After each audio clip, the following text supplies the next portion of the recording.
Hola, los saluda la doctora Frida Díaz Barriga Arceo, profesora e investigadora de la Facultad de Psicología de la UNAM. Voy a tener el gusto de tener una charla con ustedes acerca de una diversidad de metodologías didácticas que permiten la concreción curricular en la educación básica. La charla está dividida en dos temas, en dos grandes momentos.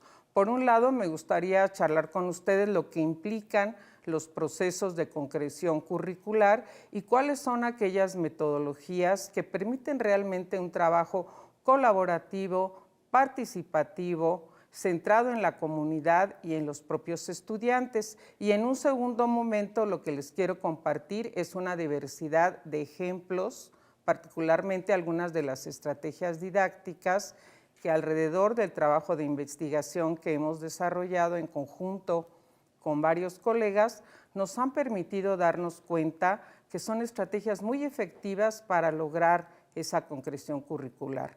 Quisiera también resaltar que todos los ejemplos que vamos a presentar en esta charla y en los videos asociados a la misma son trabajos que han desarrollado los profesores. Profesores como ustedes que día a día asumen el reto de la mejora de la educación y de lograr bienestar y aprendizaje para nuestros estudiantes. Quisiera iniciar con ustedes con una reflexión, lo que implica la concreción de una reforma curricular. Por un lado está el currículo oficial, que intenta ser el currículo para todo nuestro país y en el que está presente lo que es ese proyecto educativo para la formación de los niños, niñas y adolescentes mexicanos. Pero por otro lado enfrentamos la realidad de nuestros escenarios educativos, nuestros alumnos específicos, nuestras comunidades educativas, caracterizada por la gran diversidad que aquí podemos ver expresada. ¿Qué implica esto? Que la concreción curricular ocurre en diferentes niveles. Es un tránsito entre el currículo formal y el currículum real o vivido, que es en el que se expresa la posibilidad de que el profesor desarrolle sus propios programas, sus programas analíticos, a partir de los programas sintéticos que ha planteado la institución escolar. Por otro lado, vamos a encontrar también el currículum oculto, que es toda esa serie de experiencias, valores, incidencias que se van viviendo en el escenario educativo y que, por supuesto, también convocan a la tarea de los docentes para transformar esas realidades y para encontrar las mejores formas, estrategias didácticas, principios educativos para expresar y lograr esas metas de aprendizaje y de bienestar con los estudiantes. Quisiera decir también que la concreción curricular requiere cambios sistémicos. Por un lado, tenemos que encontrar que la concreción de las propuestas requiere condiciones para esa transformación. Eso va a ser sumamente importante. Requiere también centrar nuestro trabajo en los actores del currículum. De entrada, profesores, de entrada, estudiantes, de entrada también todas las personas que cubren un papel importante en la gestión educativa en los centros escolares. Pero en este caso en particular, y a lo largo de la charla, yo quisiera destacar la importancia que tiene crear ambientes de inclusión educativa y ambientes donde las emociones permitan generar bienestar y disposición para el aprendizaje. Otro gran reto como área de concreción y oportunidad que encuentro, estoy segura que ustedes también, porque esto lo he encontrado con muchos de los profesores de nuestros distintos estados de la República, es la importancia de utilizar de una manera diferente las tecnologías de la información y comunicación, como artefactos culturales, como instrumentos de mediación que nos permitan allanar esa importante brecha digital que se encuentra en nuestro país y que creo que fue más que evidente en este tiempo pandémico que recientemente hemos vivido. Creo que pues algo muy fortalecedor de este nuevo proyecto educativo es que está pensado en los derechos de las personas, en la importancia del desarrollo humano integral y busca promover espacios de justicia social. El programa tiene una serie de fundamentos que me parecen indiscutiblemente relevantes, que además están acordes a los cambios curriculares que se están realizando en otros países del orbe. Y bueno, pues me parece que esto va a permitir que pongamos como prioridad del proyecto una diversidad de grupos en condición de vulnerabilidad o de exclusión o de no haber recibido debidamente los beneficios de la educación. Veamos aquí estos principios. Me parece que ese es un espacio de mucha oportunidad. La comprensión de los principios de lo que implica un nuevo modelo curricular, que les insisto, lo veo muy cercano a lo que se está haciendo en otros países, con esta idea de acercarnos a los objetivos de desarrollo humano sostenible, porque esos son los que plantean las grandes problemáticas que hoy en día está viviendo la humanidad. Simplemente díganme ustedes si no.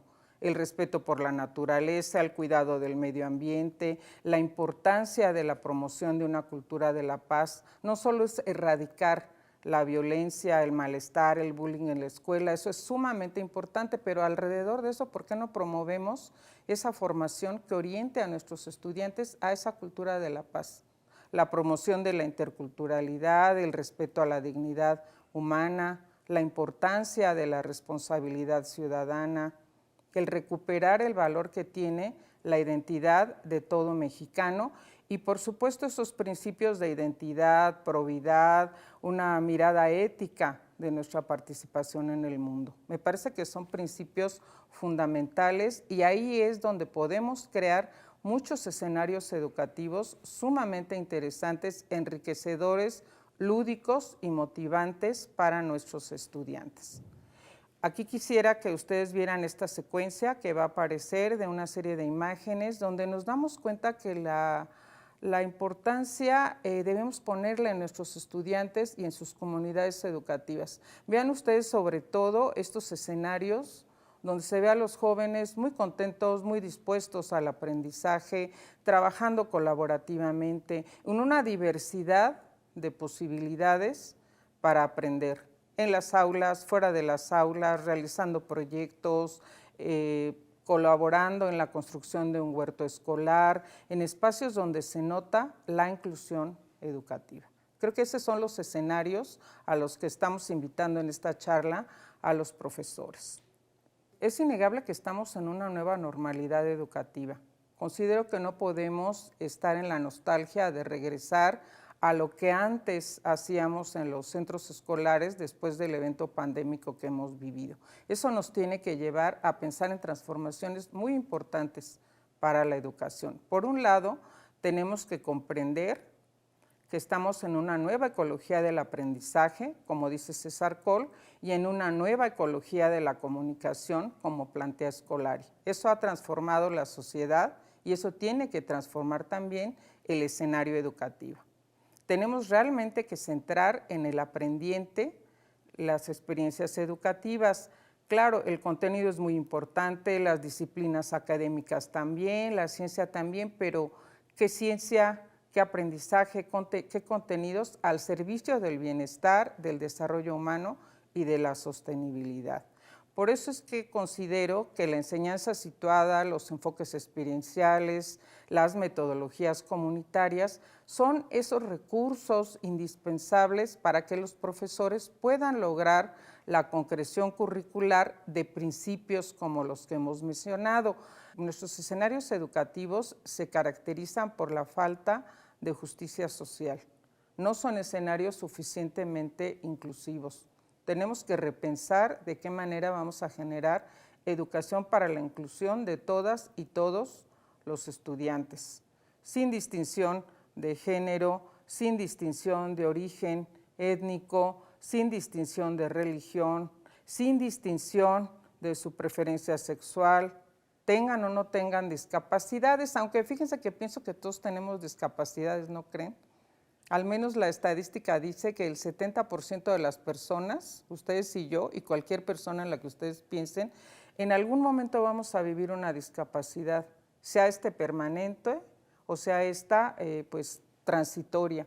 Entonces creo que tenemos que abrazar el tema de la inclusión como un tema central en los escenarios educativos.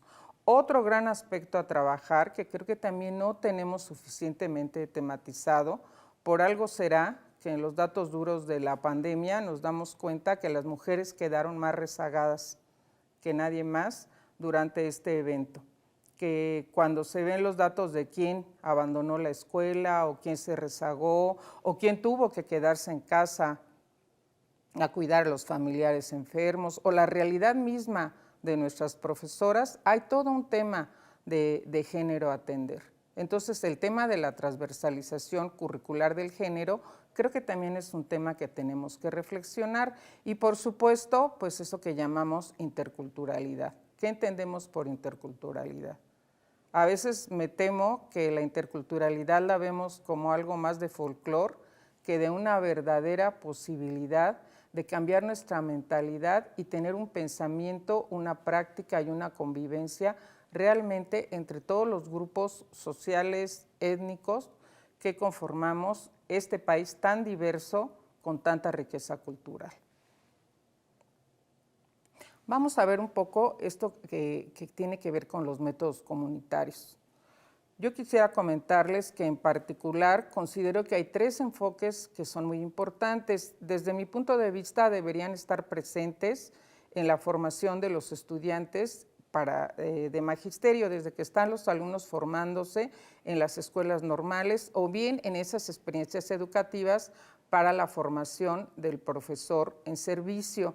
¿Y cuáles son estos? La investigación, acción participativa, el aprendizaje-servicio y la animación sociocultural.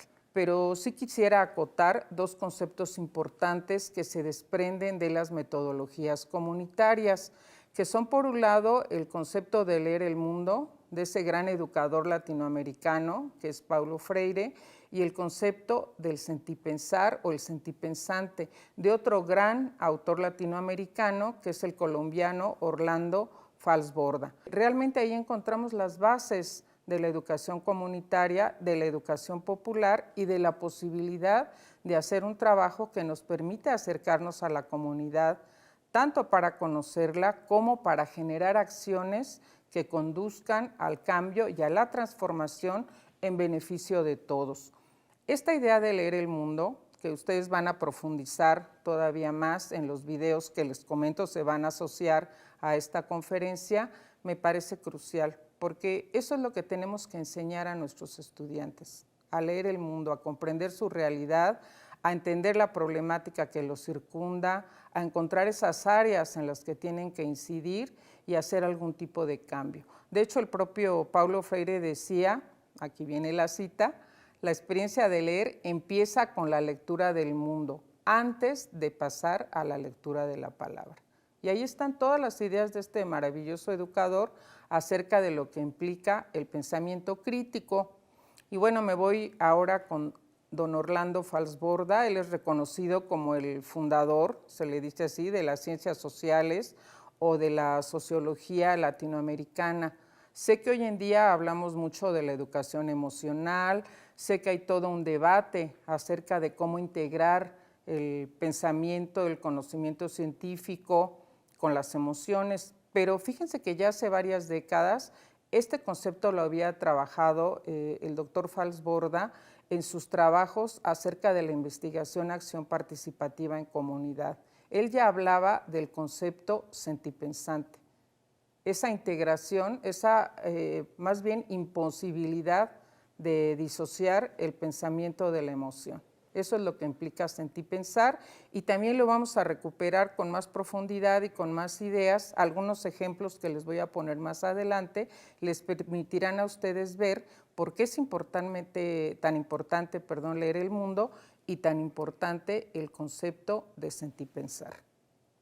Y bueno, no me puede faltar otro de nuestros autores latinoamericanos que han contribuido mucho a la educación popular y a la educación comunitaria, el doctor Ezequiel Anderegg.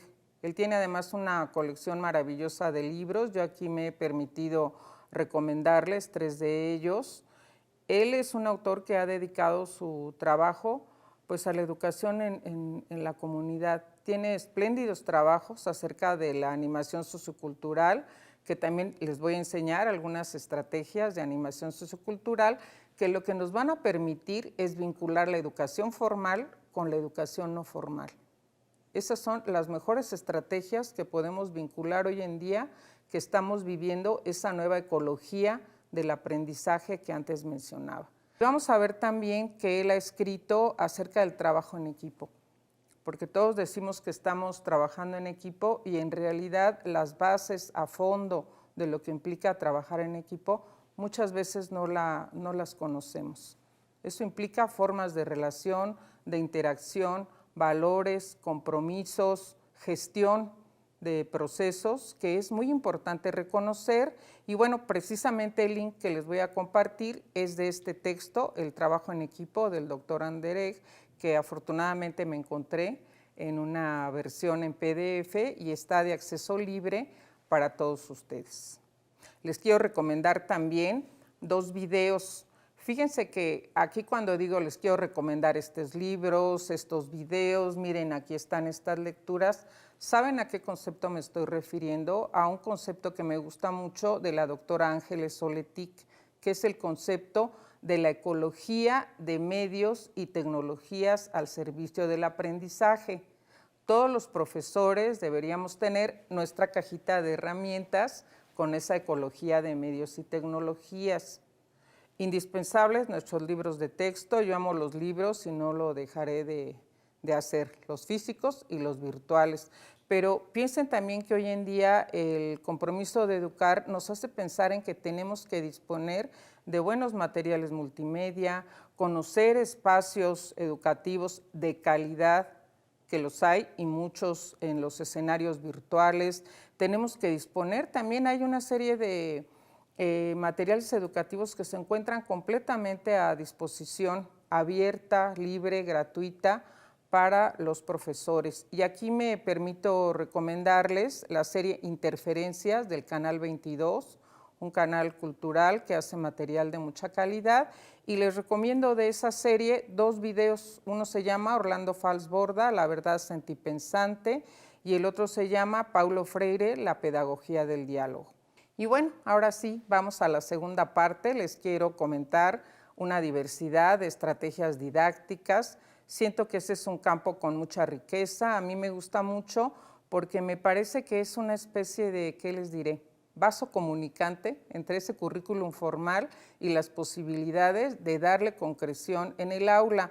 Yo digo que las buenas estrategias didácticas son las que nos permiten crear contextos de posibilidad, siempre y cuando pensemos que son estrategias, que somos estrategas al utilizar toda una diversidad de recursos de una manera flexible, ajustada, adaptada, situada. Las que les quiero compartir, como ustedes están viendo en pantalla, pues tienen que ver con el constructivismo sociocultural, con el enfoque de la enseñanza situada. Muchas de ellas vienen de todo este legado latinoamericano de la educación popular y comunitaria, otras más en la narrativa psicopedagógica. Ahí hay toda una riqueza en las estrategias narrativas y algunas más del campo de la educación inclusiva. Y todas ellas, todos los ejemplos, se los reitero, son ejemplos de proyectos de trabajo donde son profesores los que han participado con nosotros en un proceso de acompañamiento y de mediación para generar esos materiales, esos sitios web, esos recursos didácticos para sus espacios de trabajo.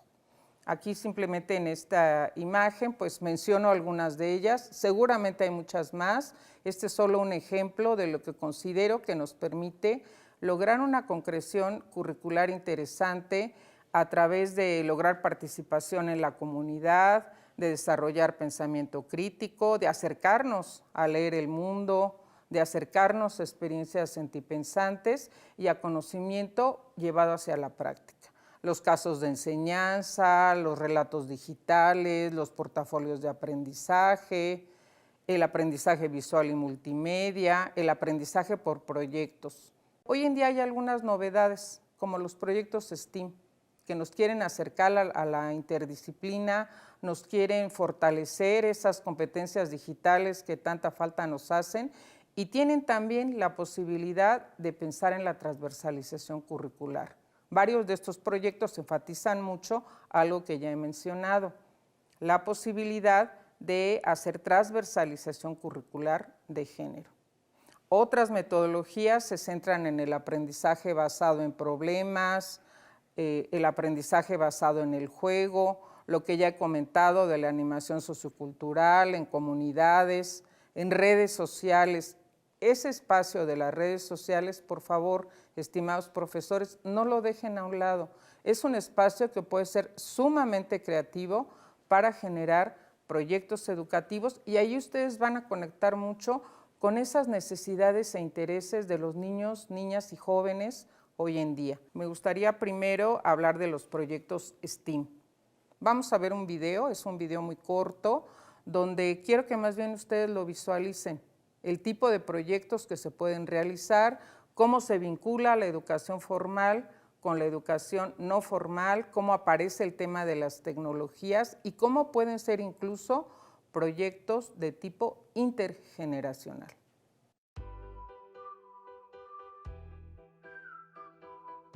Hola, ¿qué tal? Mi nombre es María Luisa Morales Bautista. Soy integrante del Grupo de Investigación en Docencia, Diseño Educativo y TIC-HIDER de la Facultad de Psicología de la UNAM. Y hoy te traigo las 10 cosas que quieres saber sobre los proyectos STEAM. ¡Vamos a ello! STEAM es un acrónimo proveniente de las siglas en inglés de Ciencia, Tecnología, Ingeniería, Artes y Matemáticas, que se popularizó por el 2006 con Georgette Jackman, pionera STEAM. Previamente se utilizaba el acrónimo STEM, que no consideraba el área de las artes.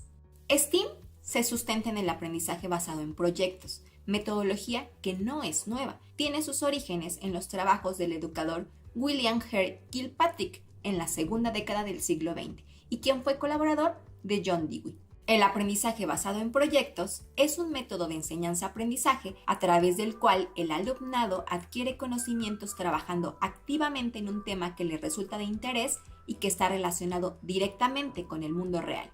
Los ejes imprescindibles en los proyectos STEAM son fomento de vocaciones científicas, transversalidad de las disciplinas STEAM, aplicación de metodologías activas y utilización de tecnologías digitales. Es fundamental aplicar una perspectiva de género fomentando vocaciones científicas y tecnológicas en mujeres. Podemos comenzar identificando a las mujeres de la ciencia de nuestra comunidad, estado o país con el propósito de tener referentes y motivantes. Por ejemplo, las doctoras Julieta Fierro Gossman y Sandra Díaz Barriga-Arceo, científicas mexicanas de la UNAM. Otra buena idea es emplear narrativas de biografías inspiradoras de científicos y científicas, historia de descubrimientos científicos, datos curiosos o novedades de la ciencia. ¿Qué podemos hacer en los proyectos STEAM? Observa, formula preguntas, elabora hipótesis, diseña un plan para comprobar tus hipótesis, experimenta, analiza resultados, extrae conclusiones y comunica lo realizado a través de ferias, exposiciones, periódicos murales, etc.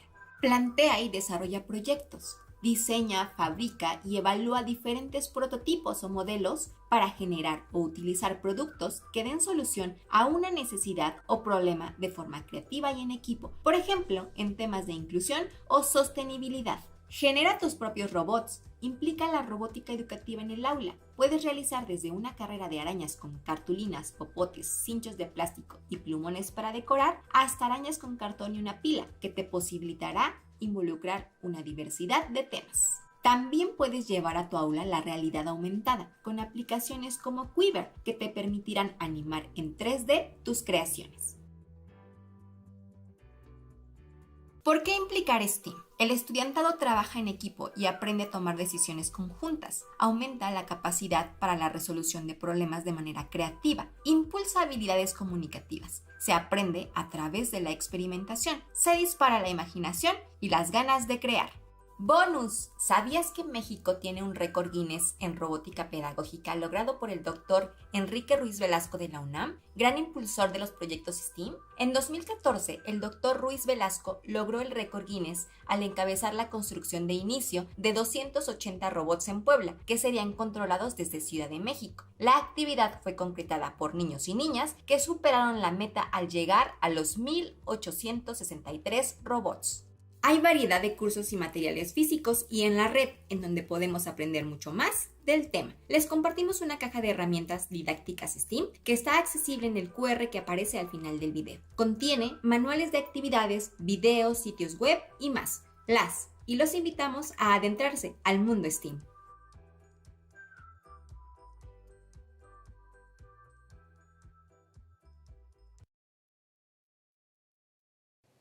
Bueno, ya hemos visto este video. ¿Qué les pareció? Espero que les haya desatado muchas imágenes creativas, generativas, para pensar ustedes qué tipo de proyectos STEAM podrían realizar. Hay otro tipo de proyectos que podemos generar para espacios comunitarios y que generan experiencias de aprendizaje con enorme riqueza y muy motivantes para nuestros estudiantes, que pueden ustedes pensar desde nuestros alumnos de preescolar e inicial hasta los jóvenes que están en la primaria, en la secundaria, en la educación media superior. Aquí les comento algunos de ellos.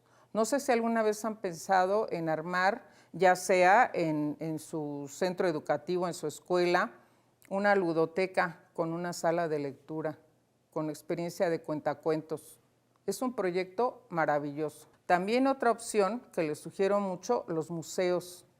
Nuestro país tiene, una cantidad, calidad y diversidad increíble de museos como espacios de aprendizaje. Muchos de ellos con experiencias pensadas para niños, niñas y adolescentes, pero además también tenemos la posibilidad del viaje virtual en los museos, que cada día está creciendo mucho más. En el lugar de la República que ustedes estén, ¿qué será? ¿Quieren visitar la casa de Frida Kahlo y conocer lo que es su pintura, su arte, algo de su vida, interesar a los alumnos en el arte mexicano, generar una experiencia sentipensante en torno a un periodo de la historia de México? Pues hay un viaje virtual bastante interesante para conocer la casa de Frida Kahlo. Y son espacios donde se logran tantos aprendizajes que después son las comunidades mismas las que abrazan los proyectos y las que no quieren que por ningún motivo se separen de la experiencia escolar. Ahora quisiera comentar con ustedes el tema de los casos de enseñanza. Siento que es el tipo de diseños educativos que los profesores podemos hacer para trabajar una diversidad de temas curriculares, pero aquí es donde podemos introducir esos temas transversales que nos interesa. Yo les voy a poner un ejemplo, donde los casos de enseñanza diseñados por los profesores, este caso que ustedes van a ver, lo diseñaron un equipo de profesores donde uno de los docentes enseñaba en telesecundaria, otra de las profesoras venía de una comunidad de Oaxaca, ella misma pertenecía a un pueblo originario, y otro de los profesores trabajaba en torno a CONAFE. Entonces ellos decidieron, en un taller que nosotros dimos sobre casos de enseñanza, trabajar este caso, que es un caso que habla del tema de la discriminación a las comunidades originarias y tiene perspectiva de género e intercultural. Fíjense los tres aspectos que coinciden, vinculado directamente al currículum, porque los casos de enseñanza se vinculan directamente con el currículum. Son experiencias educativas donde los alumnos tienen que indagar, buscar información, lograr aprenderse una serie de conceptos. ¿Qué es interculturalidad? Cuando hablamos de género, ¿de qué estamos hablando? ¿Qué es la discriminación? ¿En México hay discriminación? Ah, caray, la Constitución dice que no, pero la realidad, ¿qué nos dice? Vamos a leer esa realidad. ¿Y a quién se discrimina y por qué motivos? ¿Y qué podemos hacer para evitar ese tipo de situación? Entonces, todo eso es lo que se aborda en los casos de enseñanza, y en estos ejemplos, o en este que vamos a ver en particular, se hace a través de videos educativos, que creo que esa es otra habilidad muy interesante que podemos desplegar los profesores. Hay muchísimo material de video que podemos utilizar con fines educativos de mucha calidad y que nos permiten utilizar narrativas con sentido profundo. Aquí creo que fue una de las mayores virtudes de los profesores en estos proyectos que realizaron con mi grupo de investigación, ser curadores, dirían los colegas, de buenos videos educativos en los cuales había muchos mensajes para trabajar con sus estudiantes. Este caso, como ustedes lo van a ver, está vinculado a las asignaturas de Historia y de Educación Cívica. Procedamos, vamos a ver el video. Aquí estamos en el inicio del caso de enseñanza, donde ustedes pueden ver la planeación que se hizo del mismo. Encontramos el objetivo educativo que tiene el caso, tanto el general como los específicos, la vinculación con el currículum, que es muy importante, que puede ser viendo esta programación con formación cívica y ética y con los cursos de historia, considerando que hay varios temas con los que se puede vincular y realizar una adaptación, los alcances del caso, en cuanto a qué es lo que se espera del mismo y qué aprendizajes se van a lograr. Por supuesto, los aspectos socioemocionales, que yo resaltaría aquí el tema de la sensibilidad cultural y la empatía. Y bien, la población a la que se dirige, en este caso estudiantes de secundaria, y una sinopsis, por supuesto, de lo que trata la narrativa y cuál es su sentido profundo y los ejes analíticos que vamos a asumir. Para empezar el caso, se plantea el video, que es donde viene la narrativa y la problemática principal. Las preguntas, recuerden que preguntas y narrativas son el núcleo central de un caso de enseñanza. Vemos aquí distintos tipos de preguntas para el análisis del mismo y hay dos actividades. En una de ellas lo que se busca es analizar por qué se da la violencia y qué manifestaciones tiene en varios contextos. En el otro queremos saber cómo se generan las situaciones de empatía hacia otras personas. Y bueno, pues también nos interesa mucho el cambio de actitud y sobre todo pensar por qué ocurre la discriminación y de qué manera es que ésta se manifiesta en distintos contextos. Bueno, pues, ¿qué les pareció esta probadita de este caso de enseñanza? Por supuesto, ustedes tienen aquí el link para que lo puedan ver completo. Espero que se hayan dado cuenta cómo la evaluación procede con instrumentos de evaluación auténtica y el caso viene acompañado, además del video, de una serie de materiales de lectura y de actividades para la aplicación del conocimiento. A mí lo que más me gustaría es que sean ustedes los que se animen a preparar sus propios casos de enseñanza.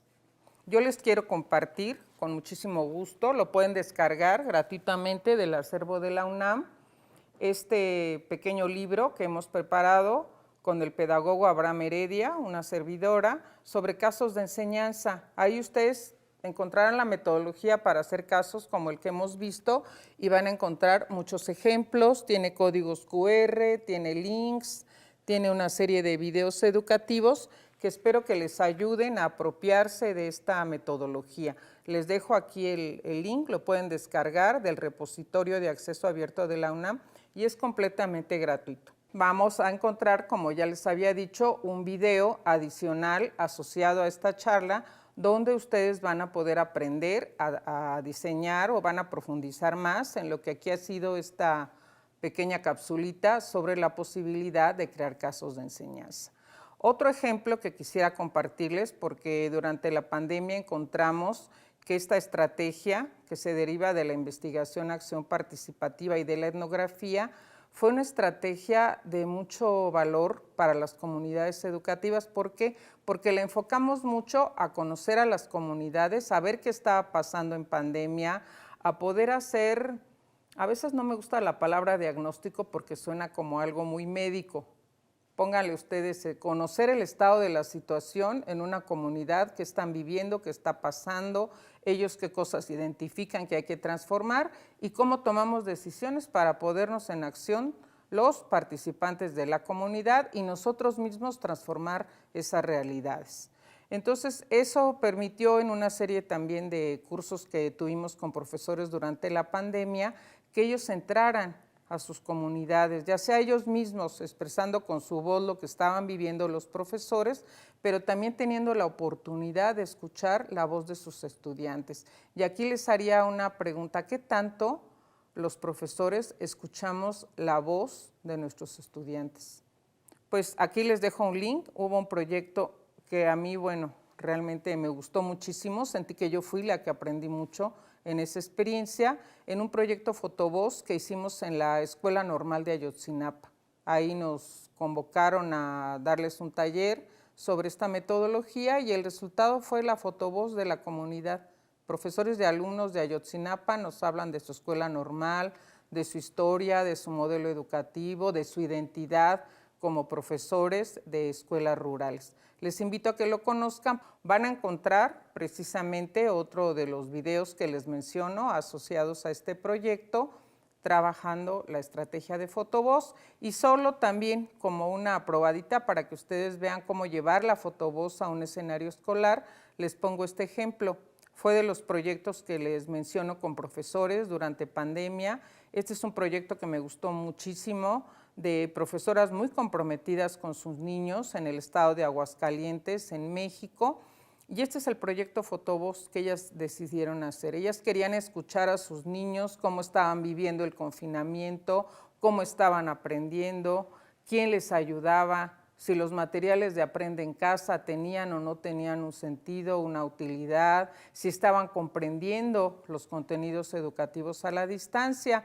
Y el proyecto Fotovoz, que implica siempre tomar imágenes de la comunidad, las toma la comunidad, no mandamos a un fotógrafo experto, no tenemos a este equipo que yo tengo aquí de personas tan expertas en la videograbación, sino somos los participantes, la gente de a pie con nuestros teléfonos, que tomamos fotografías de nuestra realidad, las narramos o creamos un pequeño audio también con nuestro telefonito acerca de esas realidades y después hay una puesta en común para esa discusión. Vean cómo vuelve a aparecer la idea de leer el mundo, leer nuestra realidad y la idea de que somos seres sentipensantes, porque afloran nuestros pensamientos y afloran nuestras emociones. Aquí las maestras decidieron hacer la fotovoz utilizando la mediación de las tecnologías. Todos estábamos confinados, no nos podíamos ver. ¿Cuántas personas decían que la tecnología impedía la emoción, impedía la comunicación, que era el medio más deshumanizante posible? Pues perdónenme que les diga que eso es el uso que le damos, porque vean aquí, las maestras decidieron hacer una especie de periódico, el periódico o la gaceta del centro escolar, de la escuela de sus niños, que llamaron Voces de la Educación a Distancia. Y ahí precisamente que se publicaba con una aplicación libre, gratuita, que se encuentra en internet, donde aparecen pequeños videos de sus chicos. Todos son niños de primaria, hablándonos de cómo están viviendo la pandemia, compartiendo una serie de audios. Y después esto se socializaba y permitía la conversación y la comunicación entre los niños. Ustedes saben que de las cosas que más se quejaron nuestros chiquitos pues fue no tener contacto con sus compañeros, no poder socializar, sentirse precisamente, como dice aquí el periódico, aburridos y abandonados. Yo aquí en esta imagen que están viendo destaco algunas de las cosas que decían los niños. No hay quien me explique, me enojo con mi maestro, nos deja mucha tarea. Mi hermano es el que pasa más tiempo conmigo. Claro, los padres están trabajando, no pueden ser los maestros de los alumnos. Prefiero estar en la escuela, estoy estresada, mi internet falla, ¿verdad? Entonces vean todas las posibilidades que nos da la fotovoz. También la pueden llevar a temas de carácter académico.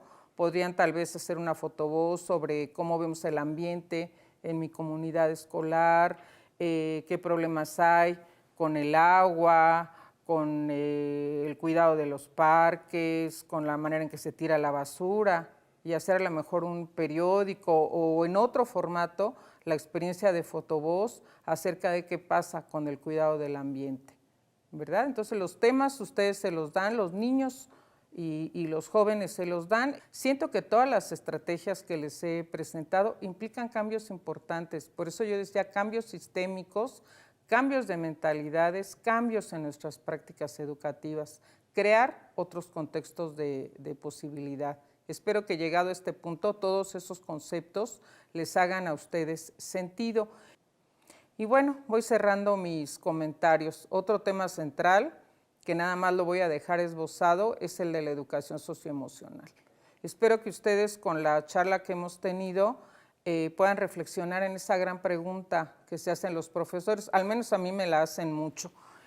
varios docentes me dicen, es que, mire, a nosotros no nos toca la educación socioemocional, no somos psicólogos, no somos psiquiatras, no somos orientadores sexuales, no sabemos qué hacer en el caso de detectar situaciones que consideramos pues que nos rebasan completamente, y lo entiendo y les doy la razón, pero hay cosas que sí le corresponden al docente y que directamente están vinculados con la educación socioemocional. Espero que con los ejemplos que aquí hemos visto se den cuenta que al docente sí nos toca generar un buen clima de aula, que al docente sí nos toca evitar que nuestra aula sea una aula de discriminación, de maltrato o de marginación de algunos estudiantes. Al docente sí nos toca ser un ejemplo de una relación interpersonal respetuosa, de una forma de hablar no sexista, de una manera de tratar al otro, sea quien sea,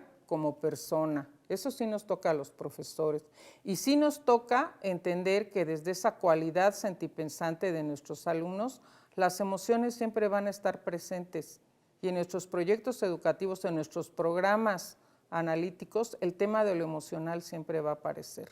Y si hay cosas que sentimos que nos rebasan, que son temas que tienen que ser atendidos por otro tipo de profesionales, bueno, pues está precisamente esa opción que implica que la institución educativa logre construir un tejido social de apoyo y de canalización para muchos de nuestros estudiantes. No lo abordaremos en este video, pero creo que es muy importante trabajar el tema de la innovación. Tenemos que hacer de las prácticas evaluativas. Tenemos que hacer una innovación, como hoy se dice, muy disruptiva de lo que hacemos al evaluar. Yo no les digo que no apliquen exámenes, pero hay formas de trabajar colaborativamente, con mucha retroalimentación, con una mirada de evaluación formativa, las evaluaciones que hacemos. Existe todo lo que es el ámbito de la evaluación auténtica y ese también es un tema ahorita en constante movimiento. Espero que ese también sea un motivo principal para que ustedes piensen y replanteen la experiencia educativa en el aula. Creo que también hay que aclarar que no es la idea, porque eso también me lo han comentado colegas docentes, me han dicho, no, es que ahora lo que se espera es que todos pasen, ya nadie reprueba. Todos con el hecho de haberse parado algún día en la escuela, tienen ya sus 6 y todos pasaron. No hay evaluación, ya no habrá evaluación. No es así, definitivamente no es así, no es el espacio para que profundicemos, pero por supuesto que hay evaluación. La evaluación, sus 3 momentos son importantes, el diagnóstico, el formativo y el sumativo. Se le está dando mucho peso a la evaluación formativa, que yo sé que ustedes también la han practicado toda la vida, pero hay que profundizarla, conocer más posibilidades asociadas a las estrategias didácticas que hemos mencionado y pensar que la evaluación es para comprender y mejorar nuestra docencia, el aprendizaje de los chicos y en general pues la experiencia educativa en las escuelas. Desde esa mirada creo que tenemos que repensar la evaluación. Y bueno, ya finalmente me voy despidiendo de ustedes. Gracias por su atención. Les voy a dejar el link del sitio web de nuestro grupo de investigación. Ahí encontrarán más ejemplos de todo lo que aquí hemos charlado. Aquí les comparto este código QR. Por favor, sean tan amables de captarlo con su teléfono celular y de ahí pueden descargar completa esta presentación. Todos los links que encontrarán en ella están activos, de ahí pueden descargar los materiales que les menciono y pueden también acceder a los videos que les he comentado y a una serie de espacios que espero sean de interés para ustedes. Les reitero, les recuerdo, asociada a esta charla hay 4 videos educativos, 4 clips cortitos, no duran más allá de 5 minutos cada uno, donde ustedes podrán aprender lo que son los casos de enseñanza, cómo preparar un proyecto fotovoz, los principios clave de lo que es el diseño universal para aprender y cómo podemos lograr un aula inclusiva y cómo trabajar esos proyectos tan interesantes e innovadores que son los proyectos STEAM. Bueno, pues me despido de ustedes. Muchísimas gracias por su amable atención y deseándoles el mayor éxito en esa práctica tan importante que es la práctica docente. Muchísimas gracias.